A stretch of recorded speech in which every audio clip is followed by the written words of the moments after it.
ये साइकिल चला रहे थे सलमान, एक गरीब मजदूर, और उस साइकिल के पीछे बैठा था 11 साल का बेटा रोहन।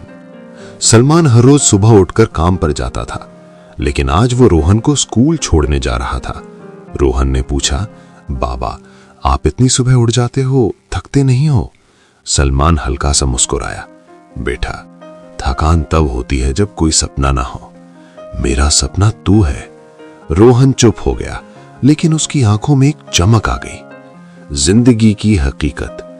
दिन गुजरते गए। सलमान दिन भर मजदूरी करता, कभी ईंट उठाता, कभी सीमेंट खोलता, और शाम को थका हारा घर लौटता। घर क्या था? एक छोटा सा कमरा जिसमें एक पुरानी चारपाई, एक चूल्हा और बहुत सारे सपने रहते थे। एक दिन रोहन स्कूल से उदास घर आया। बाबा सब बच्चे कोचिंग जा रहे हैं, टीचर कह रहे थे अगर कोचिंग नहीं की तो मैं पीछे रह जाऊंगा। सलमान एक पल के लिए चुप हो गया। उसके पास पैसे नहीं थे, 2 वक्त की रोटी मुश्किल से चल रही थी, लेकिन उसने रोहन के सिर पर हाथ रखा और कहा, तू बस पढ़ाई कर, बाकी सब मैं देख लूंगा। बलिदान। अगली सुबह सलमान अपनी सबसे प्यारी चीज के पास गया, उसकी पुरानी साइकिल। वही साइकिल जिसने सालों तक रोहन का साथ दिया, वही साइकिल जिससे वो रोहन को स्कूल ले जाता था। उसने साइकिल को प्यार से छुआ, आंखों में आंसू आ गए। तूने बहुत साथ दिया दोस्त, अब मेरी बारी है अपने बेटे के लिए कुछ करने की। और उसने साइकिल बेच दी। जो पैसे मिले उनसे रोहन का कोचिंग में दाखिला करवा दिया। नई शुरुआत। रोहन ने कोचिंग ज्वाइन कर ली। अब वो दिन रात मेहनत करने लगा। रात को जब सब सो जाते, वो एक छोटी सी लाइट में बैठकर पढ़ाई करता। सलमान चुपचाप उसे देखता रहता। उसकी आंखों में गर्व था और दिल में एक ही दुआ, या अल्लाह मेरे बेटे का सपना पूरा कर देना आशा दे। फिर एंट्रेंस एग्जाम रिजल्ट का दिन आ गया। घर में तनाव का माहौल था। इंटरनेट कैफे के बाहर रोहन के हाथ कांप रहे थे। उसने रिजल्ट चेक किया और अचानक उसकी आंखों से आंसू निकल आए। सलमान डर गया। क्या हुआ बेटा? रोहन रोते हुए बोला, बाबा मैं सिलेक्ट हो गया, मैं इंजीनियर बनने जा रहा हूँ। सलमान पहली बार खुलकर रो पड़ा। उसने रोहन को गले लगा लिया। तूने मेरा सपना पूरा कर दिया बेटा। बदलता वक्त। साल बीत गए। रोहन अब एक बड़ा इंजीनियर बन चुका था।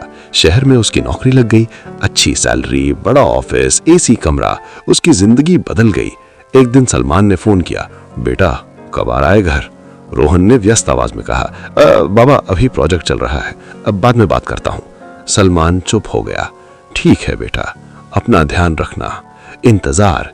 दिन महीने बन गए, महीने साल। सलमान रोज शाम को दरवाजे पर बैठता, शायद आज बेटा आ जाए, लेकिन रोहन व्यस्त था।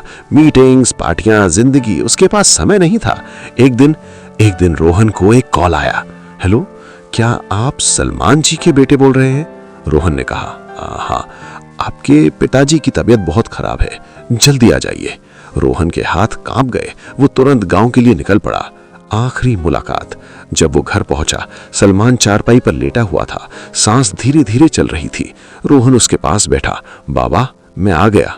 सलमान ने मुश्किल से आंखें खोली, हल्का सा मुस्कुराया। तू आ गया बेटा, मुझे पता था तू जरूर आएगा। रोहन रो पड़ा। बाबा माफ कर दो, मैं व्यस्त था। सलमान ने हाथ उठाया, उसके सिर पर रखा। बेटा बस खुश रहना और कभी अपनों को अकेला मत छोड़ना। और फिर उसकी सांस रुक गई। सच्चाई का एहसास। रोहन टूट गया।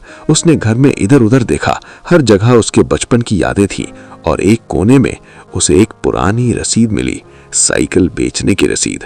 रोहन सब समझ गया। वो जमीन पर बैठकर फूट फूट कर रोने लगा। बाबा आपने सब कुछ दे दिया और मैं आपको समय भी नहीं दे पाया।